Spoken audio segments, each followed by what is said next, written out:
Hey everybody, it's Greg again. It's a Saturday edition of Unbreakable, the podcast. It is Saturday, February the 10th.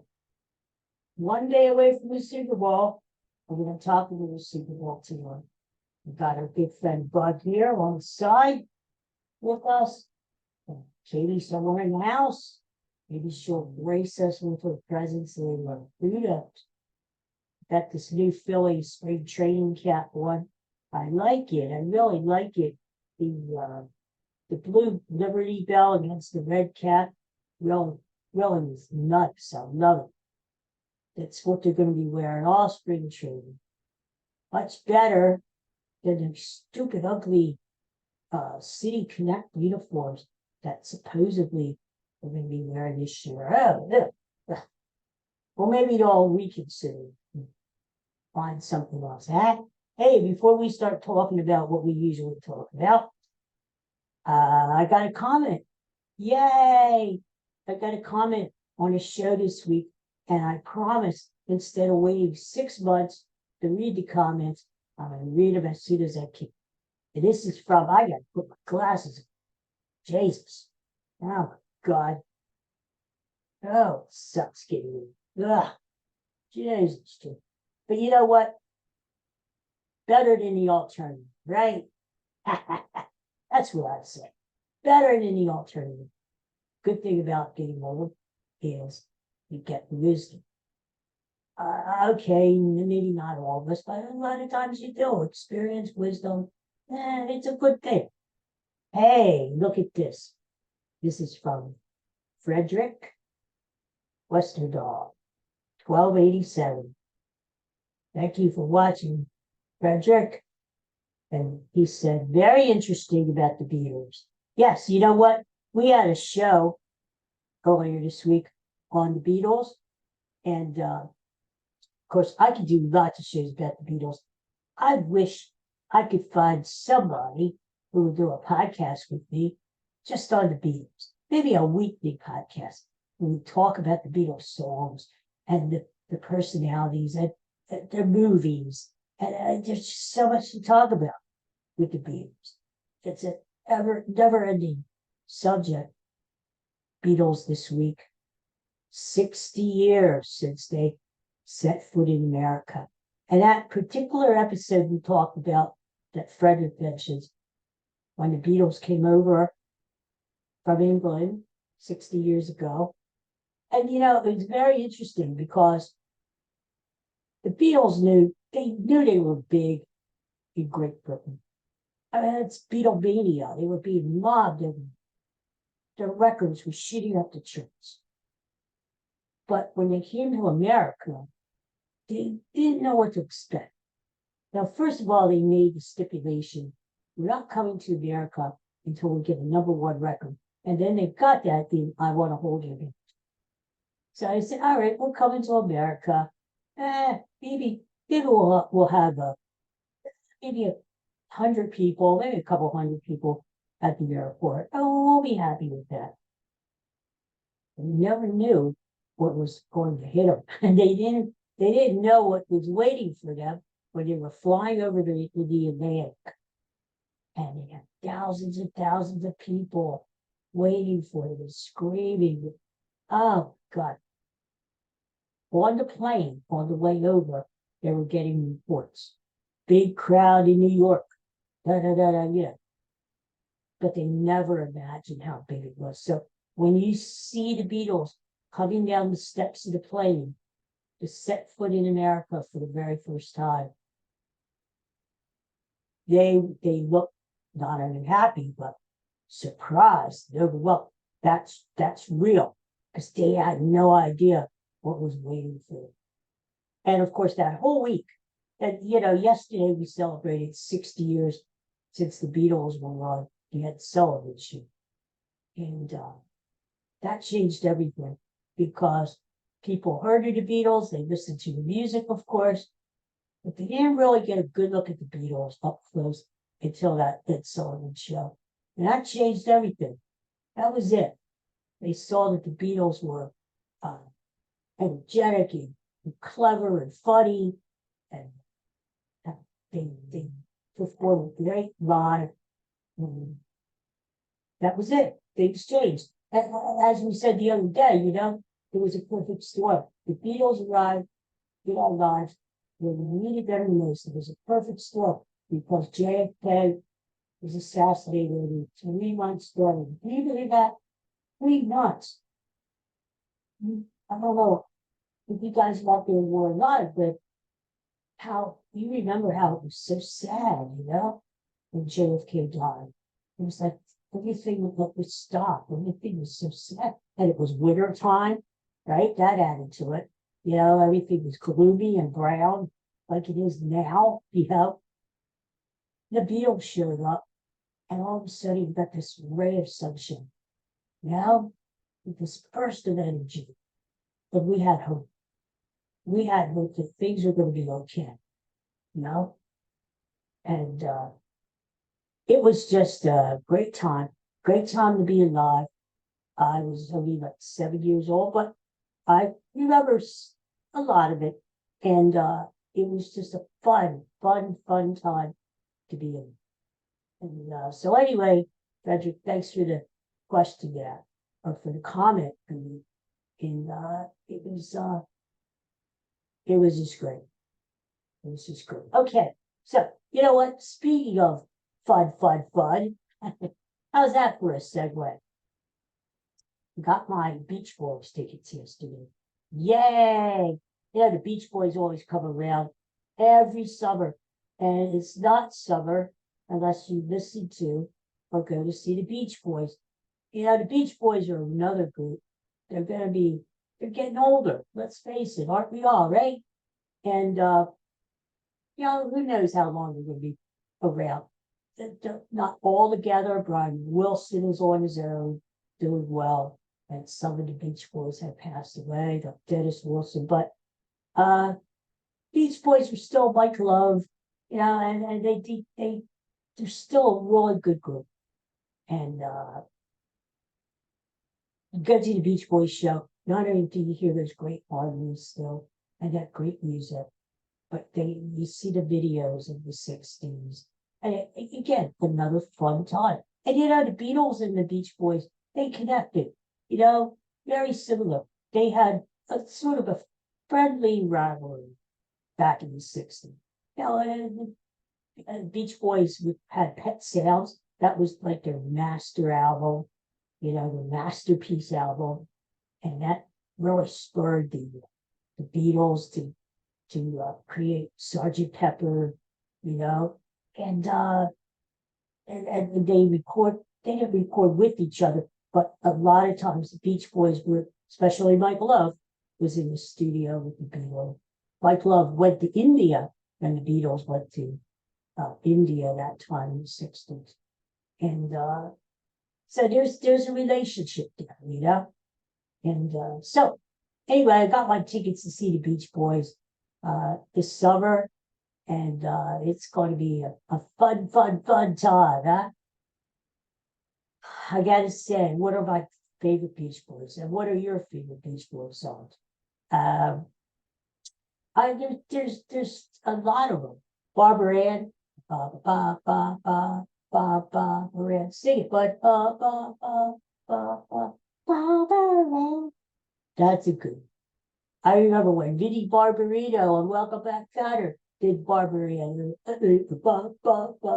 Barbarino. John Travolta. What a guy. Yeah, I mean, there's so many great Beach Boys songs. Fun. Little Deuce Coupe. They wrote a lot about cars. That was the big thing back in the 60s. And hot rods and things like that, And the beach, of course, Little Surfer Girl, and Sloop John B. And then later on, they sort of made a little comeback in the 80s. Kokomo, remember that? And but the Beach Boys have always been with us, right? They've always been with us. So it's sort of a rite of summer to go see the Beach Boys. So I haven't seen them in quite a few years, actually. So they're coming around locally, we said, oh, what the hell? Let's go see it, right? So we're all gonna go. So that's gonna be fun. So, what else do I want to talk about other than the Super Bowl today? Oh yeah, you know what? I'm hearing, I love these Pirate of the Caribbean, whatever, movies with Johnny Depp. The first one was the best because it was funny. Not only was there a lot of action, and suspense, but it was really fun. It was a funny movie too.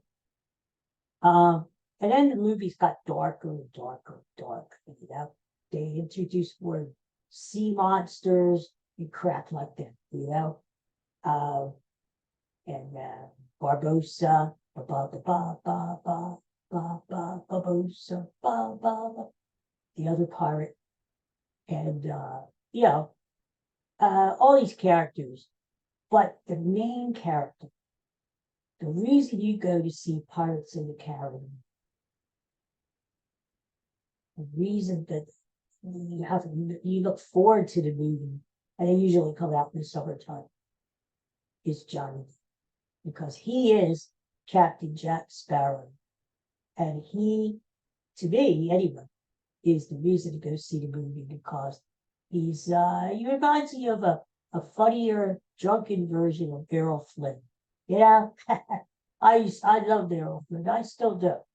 Errol Flynn is Robin Hood. I don't care who else played the role or will play the role in the future. Errol Flynn is Robin Hood. You can't think of anyone else. That's the definition of a great actor and of a role when you can't picture anyone else doing that role, the definitive role, right? Errol Flynn playing Robin Hood. Well, that's the way I look at the Pirates of the Caribbean. Johnny Depp is that movie franchise. He just is. Well, now there's word that Disney, and I like Disney. Disneyland, Disney World, Disney this, Disney that. There's word that Disney is going to make Pirates of the Caribbean 6. You believe that? It's only 6 already. But they're going to kill Johnny Depp off. Not the real Johnny Depp, but, Jack Sparrow. Replace him with a female Buccaneer. And that's great. They have the female roles in the movies and stuff. I think it's great. But you don't kill off Captain Jack Sparrow. You don't kill off Johnny Depp. Why can't they be co-pilots, right? I mean, what the hell? Why can't they be co-Buccaneers? I mean, what the buck? Anyway, so no. There's this thing online, and I actually got involved with this that says hashtag. I don't understand this hashtag. But anyway, hashtag no Johnny, no pirates. And you could just put that in your little text there and send it off. And it was trending. It was actually trending, I think, for a while. No Johnny, no pirates. And I agree with you. I mean, it may be a good movie, depends on the plot, of course. But it's not the same. It's not going to be the same. And if I hear that they're making a pirate movie without Johnny Depp, or worse yet, they're going to kill him off in the movie, I'm not going to. I'll tell you right now, Disney, I like you, but I'm not going to go see that freaking movie because if you don't have Johnny Depp in the pirate movie, the hell with you. I'm not going. That's the end of that. Huh? I put my foot down right there. Huh? All right. So next topic. Keep it going. Oh, I know. Yacht rock. What the hell? What is this? Some new millennial term here or whatever? Huh? What is it? We used to call it soft rock. When I was growing up as a kid, soft rock. I mean, it's like, I don't know. just not as hard rock and roll. It's like catchy singer-songwriter confidence, easy listening. It's that, which I love. It's one of my favorite kind of music. Because you could relax to it, you could sing along to it. Everybody knows those songs, right? Mostly from the 70s and 80s. Now I hear all of a sudden, I've seen this term around before, but I didn't know what it meant. Yacht rock. Yacht rock. Like yacht, like you're on a yacht. Huh? Like Jeffrey Lurie, the Beatles we just went down aboard a new yacht recently. Yacht rock. So apparently, when the people are on the yacht sailing around, they're playing this, they're playing like, Voodoo Blood for Jim Croce, my friend Richard Watt, or something like that, something like, I guess. I don't know. I never heard. Chuck, really? You mean you're sailing on the yacht there, and you don't play any Led Zeppelin, and you don't play any Beatles? What the hell is that, right? Oh, Jesus. Anyway, I hear the term, and I'm like, whoa, but you are really behind the times here, You got to keep up with this stuff, I'd like to know whoever invented that term, yacht rock. Huh? Uh, I don't know. I don't know. All right, so what else are we talking about? I know. The Eagles. We know they're playing in Brazil next year, September the 6th. It's Friday night. The first time ever the NFL is in South America. Eagles. They picked our Eagles to host the game. That's one less home game in Philadelphia this year. But it's supposedly an honor to host the game down in Brazil, right? So, I mean, we'll see. And I can see the Philadelphia fans going down there and taking over that country. Hey, you got any cheesesteaks down here? Soft pretzels? Hey, yo, wait a minute, yo. I'll tell you what, we better start learning Portuguese really fast. Because, before you know it, football season will be here again. That's the painful thing about tomorrow. The Super Bowl, yes, but it's the last of the football season. Think about it. What are we going to do on Sundays, huh? Watch the friggin' Sixers? They're pathetic. Oh, Jesus.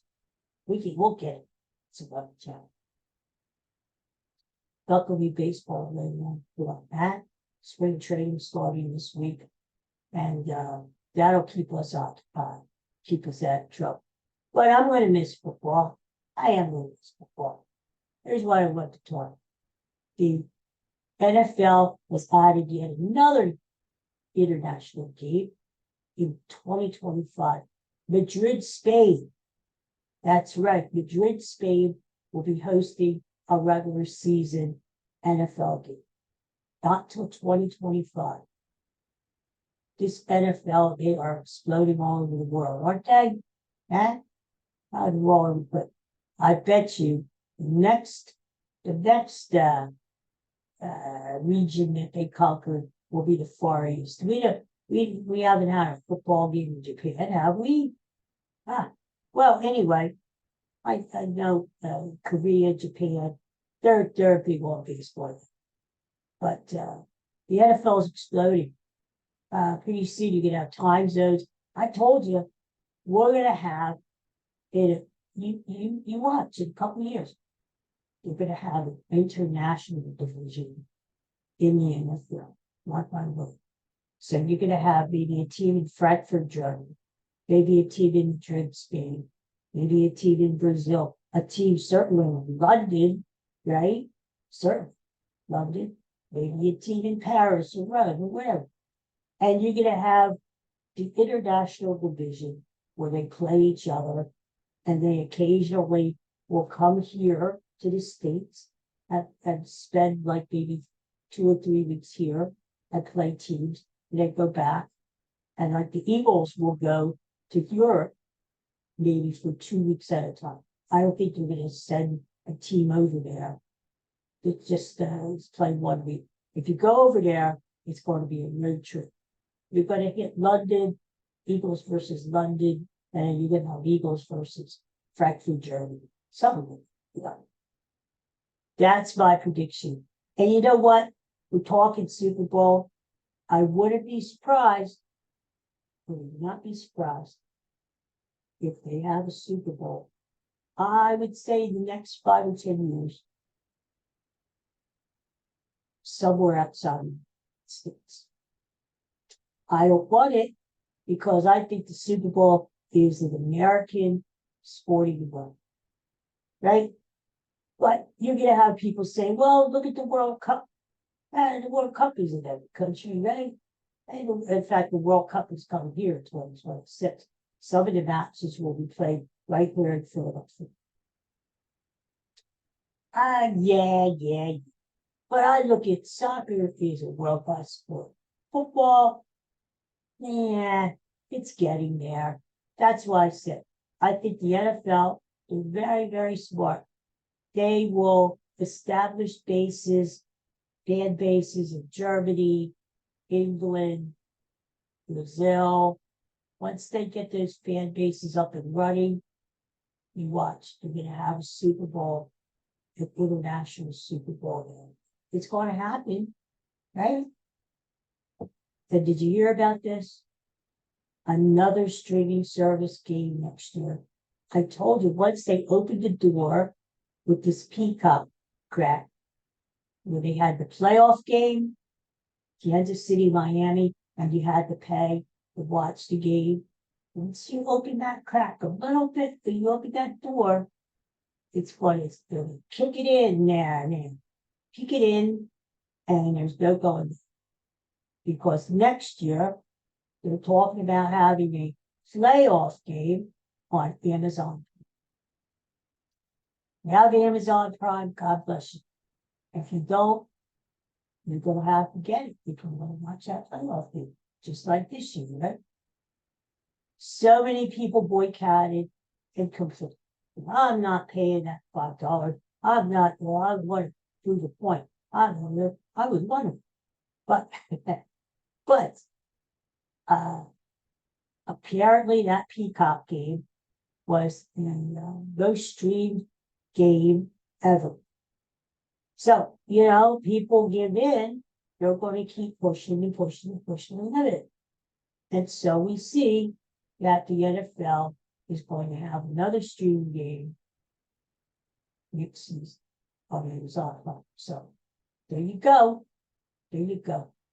Apparently, the way they have the TV bargaining rights, CBS, NBC, ESPN, ABC, Fox, they all have a share of the but there's like one game left over that is sort of up for bids. So that's we've got Peacock got this year. Amazon Prime is bidding for next year. Who knows where it'll end up after that? Nickelodeon, Comedy Central. Hey, speaking of which, I can't wait for that puppy bowl one. 130 puppies, 130 doggers. All converting around there and looking so cute. Jesus. That brings us back to the Super Bowl, does the almighty Super. Tomorrow, well, I already told you, I hate both of these teams. Oh, God. I can't stand them. Chiefs win against the all Chiefs. You see it now. Every single commercial. Patrick Mahomes, right? State Farm, Patrick Mahomes. Then there's a Subway, Patrick Mahomes. Then it is. Then the thing with the sneakers. Did you see that commercial? Patrick Mahomes. Oh, Jesus. And now you got Travis Kelce. Because nobody knew who Travis Kelce was like 20 years ago. Who is this guy? Now, because it's dating Taylor Swift, everybody knows Travis Kelce. So now Travis Kelce's getting all these commercials. God bless him. God bless him. What I'm saying is that when the Chiefs win tomorrow, yes, because I'm picking the Chiefs to win. But let's have a Travis and Patrick channel, their own channel, cable channel streaming, where all they show all day long is Patrick Mahomes and Travis Kelce all day long.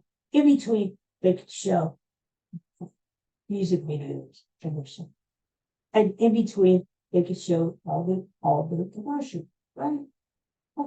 Patrick Mahomes reads the news.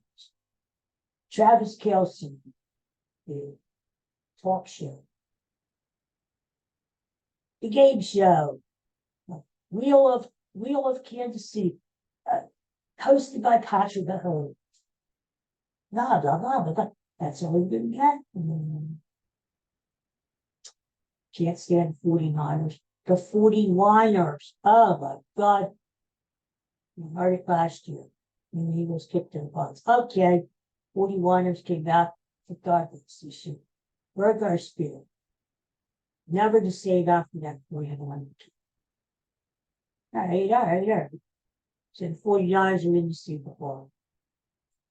To me, you've got a proven commodity in Patrick Mahomes. One of the greatest quarterbacks in the history of the NFL. You got a great coach, Andy Reid, who used to coach the Eagles. Kansas City's got the better defense. Kansas City has the better special teams. And, and they're underdogs. Can you believe that? Patrick Mahomes saying, I'm pissed off, Why am I the underdog? We went to Buffalo and we won. We went to Baltimore and we won. What more do I have to do? And now you're telling me that I'm an underdog? So anyway, I think Kansas City going to win. And I already told you the score. 24-21 Chiefs. Not that I want it. To me, it could end up in a freaking tie. I know it can't be a tie because it's a Super Bowl. They gotta play it off, and somebody's gotta win, somebody's gotta lose. I know that. But what I'm saying is that to me, it could be a tie because I hate both of these freaking teams. All right. I'm on Kansas City tomorrow. And then after that, goodbye football for another year, huh? And I'm going to turn all my focus because I think the Sixers are pathetic without Joel Embiid. And the Flyers, I'm not really, they're having a good year. But after tomorrow, everything is Phillies. Isn't it interesting, my friends? After the season ended last year, nobody wanted to talk about the Phillies. It was disgusting. I was at Game 7 when they played Arizona. I was there. Me and my brother Pat in the left field stands. And it was hard to believe that the Phillies actually lost to the Diamondbacks. 2 games in a row at home. I wanted to throw up right there. And, I considered coming home after the game. It was like a morgue going out of that stadium. Oh, my God. They were like stunned zombies coming out. We didn't know what to think. Wanted to come home, and I wanted to burn all my Philly shit. I wanted to start a big bonfire in the yard and throw all this in there and say, to hell with it. I'm never going to root for the Phillies again. Never, ever, ever, ever. Well, guess what? I'm back on the game. Huh? And here I am with my Phillies gear. I can't wait for spring trading. I can't wait for the start of the season. I got my tickets already. 10 freaking games. And I'm ready to go. Huh? Bryce Harper is going to have an MVP year. And Phillies are going back to the World Series this year. We're going to win it. We're going to win it. Please, Phillies, before I die, win the championship just for the great stuff. And for Bud, too, right, Bud? He's sleeping. All right, so everybody, that's enough of this. I've had enough. I'm sure you've had enough too. But thank you for watching all week. Thank you for listening. Please leave any comments. Now that I figured out how to access the comments, that was the problem. I saw the comments were there, but I was too stupid enough to go and get those comments. So now that I know how to do it, please leave a comment for me. By the way, is anybody having a party tomorrow for the Super Bowl? What do you have? Chips? What do you have? Dips? What do you have? Wings? Huh? What do you have? Well, I think we're staying home with the dogs, and I think we're going to watch the Super Bowl, I hope. And it's not like last year. It's not like last year. And with the Eagles aren't in it, it stinks. But the Super Bowl is the Super Bowl. And as I said, it's a great American tradition. And it is we're going to watch the Super Bowl. Reba McEntire is going to sing the national anthem for us. Usher is going to do the halftime show. And then after he's done, he's going to go usher away. I don't know. I just said it. It's just silly. Why is that his real name, Usher? Really? Yeah. All right, fine.